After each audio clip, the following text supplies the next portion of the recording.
जज साहब ने केस सुनने से इनकार कर दिया, इसकी क्या वजह है? आज बड़ी होप थी कि डकी भाई की शायद आज जमानत हो जाए। कि जैसा कि आप जानते हैं कि अराउंड अबाउट 90 डेज से बिहाइंड द बार है। तो आज सुबह सुबह डकी की पूरी फैमिली अदालत में आई हुई थी, बड़े होपफुल थे, उनकी मदर भी थे, भाई भी थे। इस केस को किसी चीफ जस्टिस साहबा को मार्क कर दिया कि वो किसी और बेंच के पास इसको फिक्स करें। या ऑनरेबल हाई कोर्ट को किस चीज़ का प्रेशर है? अब हाई कोर्ट को ऐसा कौन सा ताकतवर है जिससे हाई कोर्ट को प्रेशर हो? वो सारी की सारी इन्वेस्टिगेशन जो है वो फेक हो चुकी है, वो मशकूक हो चुकी है। एलिगेशन उसके ऊपर प्रमोशन का क्या जी जुबे की प्रमोशन का, उस हवाले से कोई क्लियर कट एविडेंस सामने नहीं आ सका। देख लीजिएगा, इनके इस्तीफे एक्सेप्ट नहीं होंगे। इनको 155 में कन्वर्ट करके फॉरवर्ड कर दिया जाएगा। ये आज मैं आपको ब्रेक वज़ीर दाखिला एक्सेप्ट नहीं करेंगे भाई, सवाल ही नहीं पैदा होता। बस फिर वो वही होता है। अच्छा शेर ही होता है। वो जब डंडा फिट करता है ना तो सुबह 8 बजे रिकॉर्ड आता है।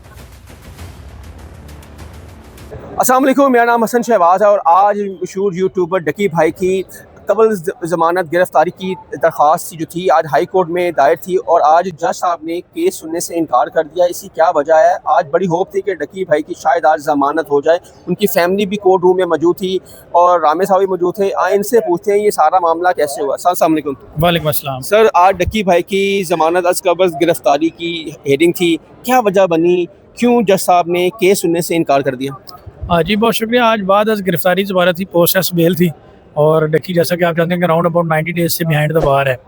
तो आज सुबह सुबह डकी की पूरी फैमिली अदालत में आई हुई थी, बड़े होपफुल थे, उनकी मदर भी थे, भाई भी थे, लीगल टीम भी थी, नेशनल साइबर क्राइम की सारी लीगल टीम भी वहाँ पे मौजूद थी, इन्वेस्टिगेशन ऑफिसर भी मौजूद थे, रिकॉर्ड भी अदालत में मौजूद था।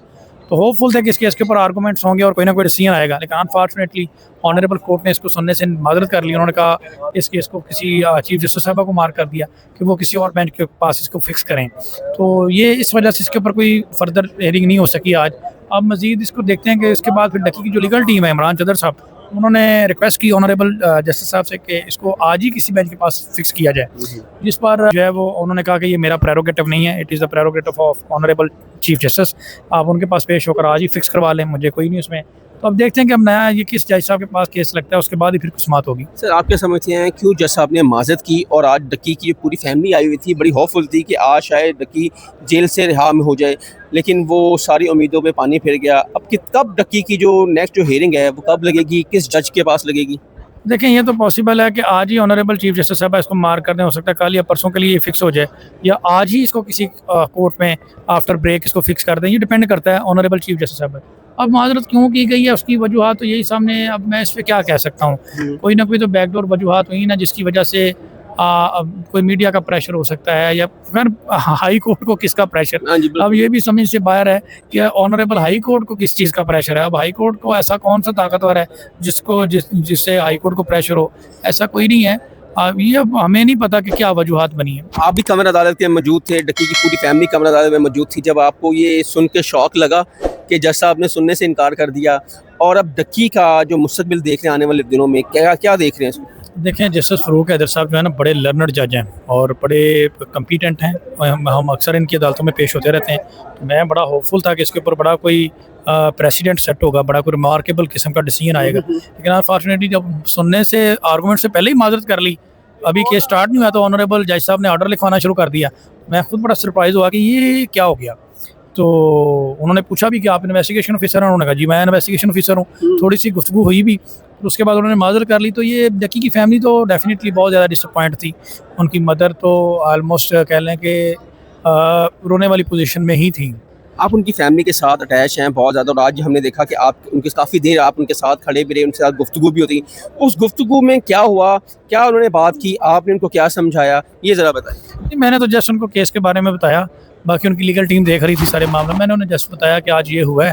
तो मैंने उनसे पूछा कि आप यहाँ वेट करना चाहेंगे या कहीं बाहर? उन्होंने कहा जी हम अपने जो लीगल टीम है उनके ऑफिस में जाएंगे। तो उसके बाद फिर उनके ऑफिस में हमने उनको जो है वो ड्रॉप कर दिया जी। अच्छा, अब जो आप इस हाई कोर्ट को कवर भी करते हैं, आप अपेयर भी होते हैं कोर्टों में, क्या लगता है कि डकी भाई कब तक बाहर आ जाएंगे? नेक्स्ट हेयरिंग 1 दिन, 2 दिन, 3 दिन, या कौन से जज के पास इनके केस लगने की उम्मीद है? देखिए, जस्टिस अमजद रफ़ीक साहब हैं, बड़े लर्नड जज हैं हाई कोर्ट में, वो सुन रहे हैं। और ऑनरेबल जस्टिस शहराम सरवर चौधरी साहब हैं और बहुत सारे जजेस हैं जो क्रिमिनल केसेस की समाअत कर रहे हैं। तो ये डिपेंड करता है कि अब किसके पास ऑनरेबल चीफ जस्टिस साहब इसको लगाती हैं।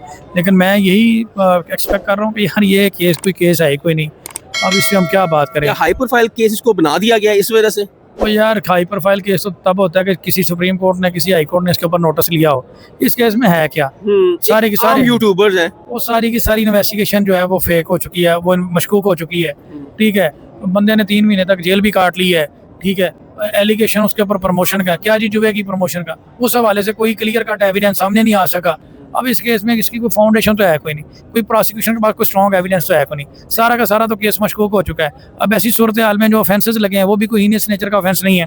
कानून ये कहता है कि जो 10 साल से नीचे पनिशमेंट वाले ऑफेंसेस होंगे, 7 ईयर से नीचे, हाई कोर्ट उसको बेलेबल कंसीडर करेगी at the time of post arrest bail. अब बेलेबल नेचर के ऑफेंस हैं, इसके ऊपर मैं क्या बात करूँ कि बेल क्यों नहीं हो रही।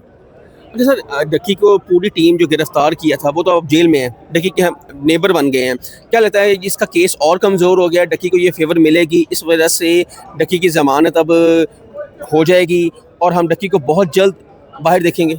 देखिए, मैं तो पाकिस्तान के जुडिशल सिस्टम को और इन्वेस्टिगेशन के प्रोसेस को तब मानूंगा जब जितने ये सारे के सारे जो क्रिमिनल्स हैं, जो रिश्वतखोर हैं, जेलों में बंद हैं, इनके इस्तीफे एक्सेप्ट होंगे तो तब की बात है। देख लीजिएगा, इनके इस्तीफे एक्सेप्ट नहीं होंगे, इनको इनको 155 में कन्वर्ट करके फॉरवर्ड कर दिया जाएगा। ये आज मैं आपको ब्रेक वज़ीर दाखिला एक्सेप्ट नहीं करेंगे? भाई सवाल ही नहीं पैदा होता, सारे एक ही चीज़ का हिस्सा है। आज हमने देखा कि एनसीसीआई के जो अफसर हैं, हम देखेंगे कि अगर इनको जो है, अगर अदालतें मेरिट के ऊपर डिसाइड करती हैं, ये उससे बड़ा ऑफेंस है रिश्वत लेना। इन्होंने रियासत पाकिस्तान को बेचा है। ठीक है, बिल्कुल ऐसा ही है। ठीक है, इन्होंने अपनी जो अमानतन इख्तियार दिए हैं उनके बदले में गलत बेनिफिट लिए हैं। सर, आपके इसमें जो सेक्शन 161 लगा है जी वो बड़ा अट्रैक्टिव है। वो कहता है कि कोई ऑफिसर अगर अपने ओहदे के बदले में कोई तोहफा या रिश्वत मांगता है तो ये बेकारी है। जो लोगों से मनी ग्रैब करते रहे, अगवा बड़े तवान के लोगों को पहले अरेस्ट किया, फिर रिश्वत मांगना शुरू कर दी, तो इनके खिलाफ तब हम मानेंगे जब कोई प्रेसिडेंट सेट होगा। और एक थ्योरी होती है डेटेंट थ्योरी, इसमें इस तरह की थ्योरी, जो इस तरह का कोई फार्मूला जो है वो अप्लाई होना चाहिए। इनको मैक्सिमम पनिशमेंट होनी चाहिए जो कि 10 ईयर है, 10 साल तक सजा करें तब हम कहेंगे कोई फैसला है। अभी तक तो जुडिशल कर दिया जी, ये हो गया जी, वो हो गया, अभी तक तो टोपी ड्रामा। आप क्या समझते हैं कि आज एनसीसीआई के जो अफसरान हैं, जो आईओ है, वो आज वक्त से पहले ही कमरा अदालत में मौजूद थे? हमने देखा जिला कचहरी में 4-4, 5-5, 6-6 घंटे बाद पेश होते थे।